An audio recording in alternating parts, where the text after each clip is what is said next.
All right, welcome back. Thank you for attending the third part of the Four Rivers of Eden. In my last video, what I was attempting to build was a framework, a prophetic understanding for reading not only the entire book of Genesis, but particularly Genesis chapters 1 and 2. That framework that I want to build as a backdrop for this discussion comes from Isaiah 46, verses 9 and 10. I'm going to grab those right now and reread them for you.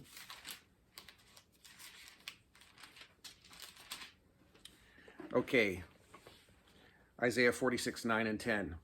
Remember the former things of old, for I am God and there is no other. I am God and there is none like me, declaring the end from the beginning and from ancient times things that are not yet done, saying, my counsel shall stand and I will do all my pleasure. If these words are true, then what God is telling us is that he has already written the end of the matter in the beginning of the matter. And what this means for us as we look at the book of Genesis, and what I'll be focusing on is the first two chapters of Genesis, is that there is a prophetic pattern. There is a prophetic prototype here in the opening two chapters of Genesis that declare the human story start to finish, right in the opening two chapters of Genesis. And that's what I want to explore with you. Because of this verse, Isaiah 46:10, and there's many others written into the book of Isaiah, my conclusion as a result of that is that the four rivers of Eden have to be layered with prophetic meaning. They can't just be a random geography lesson of the pre-flood world. There's no way, no way, God can do anything he wants, and I'm just a guy. But in my understanding, in my thinking, there's no way God would just put this random geography lesson in the middle of the two most prophetic chapters of the Bible with no hidden layer of meaning, no hidden layer of understanding. That's inconceivable. That, to me, that doesn't hold any weight. There has to be a prophetic understanding to these four rivers, and that's the theory that I'm developing. That's what I want to share with you. But I can't just dive into the four rivers. Pardon the pun. I can't just dive into the four rivers of Eden without developing what's taking place in these opening two chapters. These two chapters of Genesis 1 and Genesis chapter 2 are the pristine portions of the entire Bible. There's only two chapters in the whole Bible that are untouched by the problem of sin, rebellion, death, the curse, the fall, all the wreckage of humanity. There's only two chapters in the whole Bible that are untouched by that, and it's right here in Genesis chapter 1 and Genesis chapter 2. In this pristine section of the scripture, it's my opinion that this is where God would most fully declare his prophetic scenario for the unfolding of the story of humanity. And this is precisely what I believe is taking place. So in God's introduction to his creations, us, humanity, he first introduces himself to us in Genesis chapter 1 with a particular word. We translate this word in our English Bibles as God. The Hebrew word there is Elohim. And the ancients understood that this aspect of God had particular qualities and attributes associated with him. And one of the things that God did in this introduction of himself to us so that we might more fully understand him is, it's my belief, this is my, for what it's worth, for your consideration, is that God had to reduce himself in some way to make himself understandable to his finite creations. And the way I perceive this is that he took the infinite, all-powerful, words fail essence of himself, and he placed a filter. He placed a filter in front of the pure essence of who he is so that he could make himself more available to us. Imagine trying to plug your device into the direct energy output of, a trillion megawatt power station. Your device would instantly fry. Everything in it would just become cinders. I think that's kind of what's going on here when God places an Elohim filter in front of the pure essence of who he is. And then in Genesis chapter 2, he places a YHVH filter in front of himself and retells the story of creation from a different perspective. Let me break that down a little bit for you. The ancient sages understood that there were certain qualities that were associated with the Elohim, that particular word. When the Torah uses Elohim to describe God, God intends the reader to pick up certain aspects of his nature. When God uses YHVH Elohim, he intends the reader to grasp different aspects of his nature. The ancient sages understood that Elohim was associated with primarily three qualities: the quality of order, the quality of power, and the quality of judgment. And where did they get these understandings from? Well, it's pretty easy if you read the first chapter of Genesis.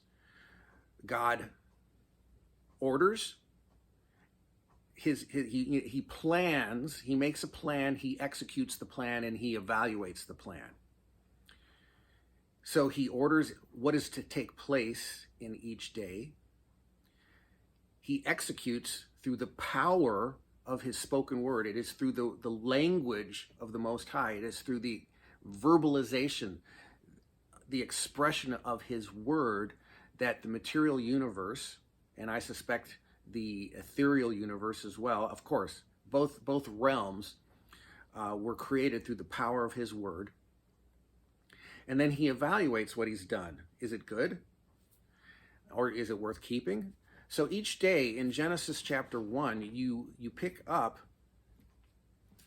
the plan, the execution of the plan, and the evaluation of the plan. That did what he did work. And we read this again and again in Genesis chapter 1. And God said, "Let there be light." And there was light. And God saw the light, that it was good. And he divided light from darkness. Okay, so we get an example here of the powerful, orderly, judgmental, judging God. This is where the ancients, real quickly, after Southern House diaspora into Babylon through Nebuchadnezzar, after the 70 years expired, they were regathered back to Jerusalem, and the Jews were saying to each other, well, what went wrong? Let's not let this happen again. So they started diving into Torah like nobody's business, looking at each letter of each word's placement within the context of the narrative around it. And they started extracting these deep understandings that I'm sharing with you right now. I'm nothing. I'm nobody amazing. I'm just recovering what was lost to us when Constantinian Christianity decided to reject all things Jewish. Nobody ever told me this. I was raised in a Christian home. I went to church every Sunday and Wednesday night. I went to prayer meetings. I went to church events. I was embedded in that culture. Nobody ever told me that there was a difference, that there were different qualities in the words that God used to describe himself and introduce himself. Nobody ever told. We just breezed right past this like there was nothing to be seen here. We had no idea. But these are the treasures that we lost, and this is part of the Hebrew root awakening, is that we want to recover these treasures that have been available to us this whole time, and we discarded them like they were nothing. Anyhow, I don't want to get on a rant there, but the ancient sages, these treasures of understanding that have been preserved for us through Southern House are still available to us. And these are the things that I'm discussing right now. My time is moving along. Okay. The three qualities of Elohim mentioned in Genesis chapter 1 are what God decides to introduce himself first to humanity is through the Genesis 1. And we see a very chronological, very ordered, very powerful, very the God of judgment. And I hate to use judgmental because it has negative connotations, but he is judging the work of his hands, and he alone has the power to determine whether what he has done hits the mark. Separating light from darkness. Did that hit the mark on day one? Yes, it did. So as you read through the Genesis 1 storyline, you encounter again and again, with the exception of day 2, I'm not going to go down this rabbit hole, but every day of Genesis 1 creation narrative either gets, it is good, it gets a combination of blessing and it is good, or it gets the blessing and then being set apart. So God is doing something on each one of the 7 days of creation, which brings up a private rant. I have a private rant that I've never heard anybody talk about. And it has to do with the placement of the beginning of Genesis chapter 2. Some post-Constantine monk in some, castle somewhere, about 1,000 years ago. And kudos to this monk. And kudos to the team of monks that decided to start separating the Bible up into chapters and verses. But it happened about 1,000 years ago.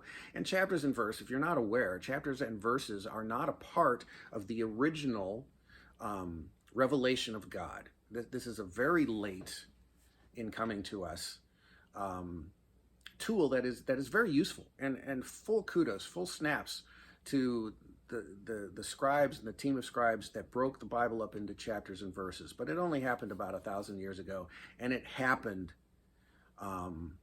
post-Constantine.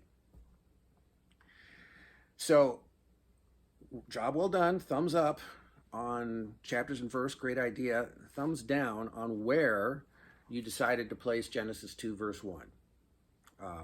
In my opinion, Genesis 2 verse 1 should actually be placed at Genesis 2 verse 4 for the following reasons. One, how long is a week? How many days is a week? A week is 7 days. So why would you snip the 7th day out of the creation week? Unless somebody had already snipped the Sabbath day out for you, monk, from 1,000 years ago. Had the Sabbath day, had the 7th day been snipped out of your week and changed to something new? Anyhow, I don't agree with that. Constantine didn't have the authority to snip the Sabbath day out of the creation week and make a new one. That could be another discussion at some point. But I don't like the snipping of the 7th day out of the creation week. There's a second reason why I don't agree with this. And that's because God does things on each one of these days, and he did something on the 7th day. The blessing and the evaluation that he does throughout days 1 through 7 doesn't show up in the second creation narrative that begins Genesis 2 verse 4. So we have the 7th day being snipped out of the creation week. And here we have the formative pattern for all the 7s found in the Bible. There are 7 days to a week. There are 7 feasts on an annual cycle to the Lord. There are 7 years in a Shemitah. There are 7 Shemitahs in a Jubilee. This pattern continues to this very day, and nothing Constantine did has changed that. Now, he can, he had the free will to do whatever he wanted, but what he did, I do not agree with. The Sabbath has not changed. It cannot change. God's pattern of sevens are established here. His word cannot change. The pattern of sevens cannot change. It's right here. Okay, and probably the third and most glaring difference between Genesis chapter 1 and Genesis chapter 2 is the name changes. It doesn't change until Genesis chapter 2 verse 4. Genesis chapter 2 verse 4 is the beginning of a new creation narrative. And in my opinion, that's where Genesis 2 verse 1 should be. The name changes from Elohim to YHVH Elohim. And there's a distinction here that needs to be recognized. Okay, I swear I'll get to the 4 rivers at some point, but we're at 15 minutes already. I hope to see you back.